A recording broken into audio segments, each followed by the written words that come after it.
Now let us analyze the style of the poem.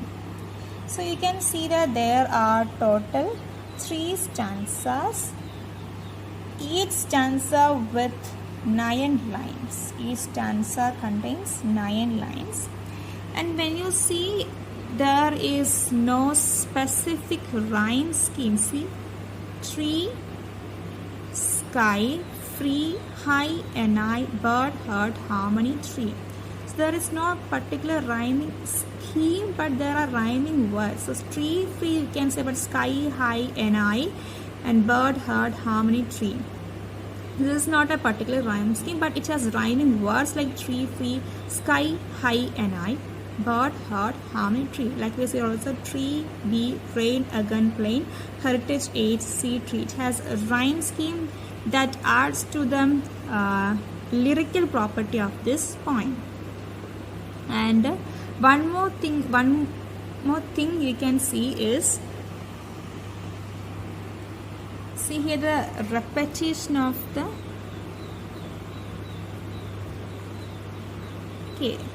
letter, yes, okay. But when you analyze a poem, you should listen to the sound of the words, like sun, sky, sound. Here it is, sound, okay. And these S is a consonant letter, and the same consonant sound comes in one line. So this is a figure of speech known as alliteration. Now again, you can see here repetition of the sun, sound, like flag, free, consonant sound, repetition of the consonant, the same line, alliteration.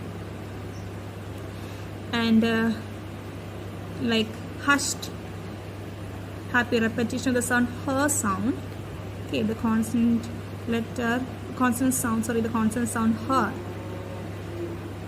So in this way, like heaven's, harmony.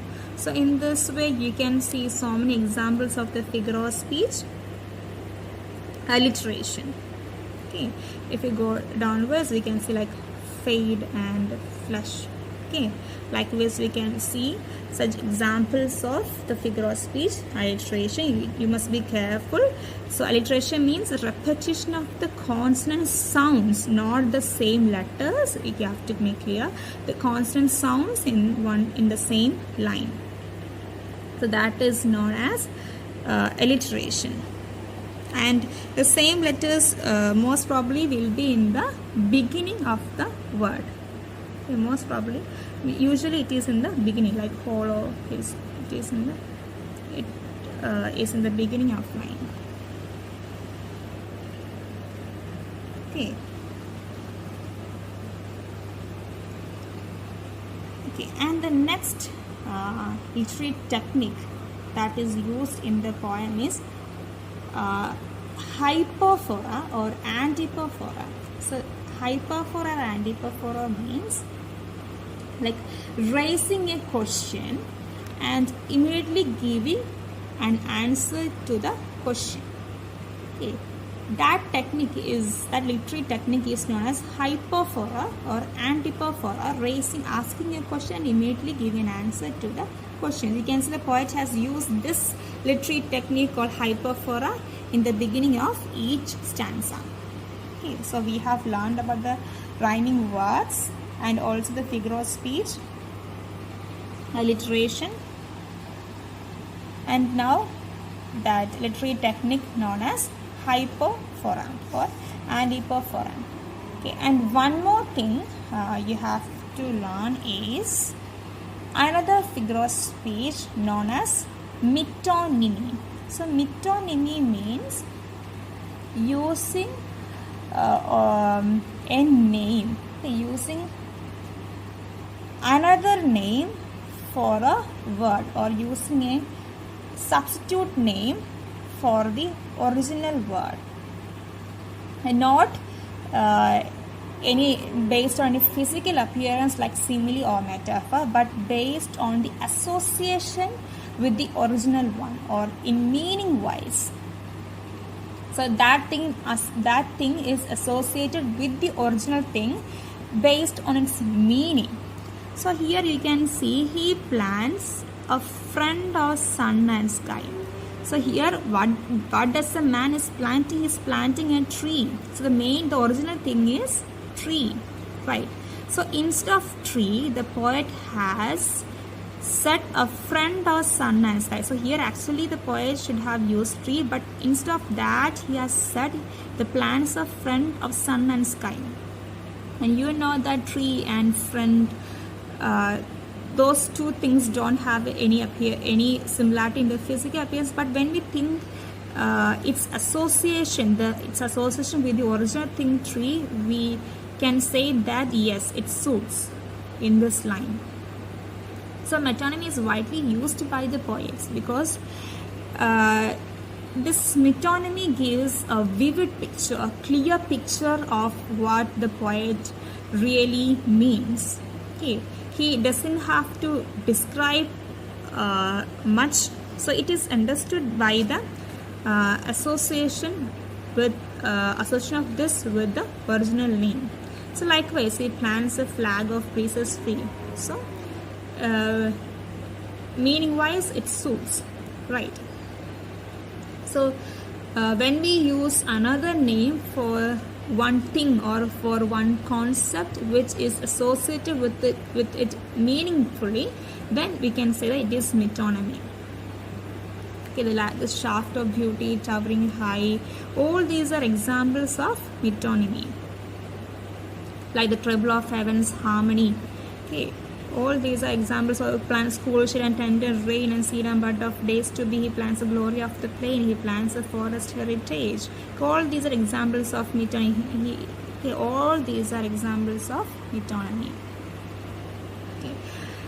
So an example for metonymy, if you want to know it in detail, that there is a very famous saying that the pen is mightier than sword, and here the pen is actually a thing we use to write with, but here pen means written words. Okay, so instead of written words, okay, pen is used. So that is like a substitute word. Pen is a substitute word for written words. So when we say pen, it gives more clear understanding of the theme. Like sword here means that here the sword means a military force. Okay, because swords are used by soldiers of the military force. So pen is mightier than sword means the written words are more powerful than the soldiers, right? Like the written words have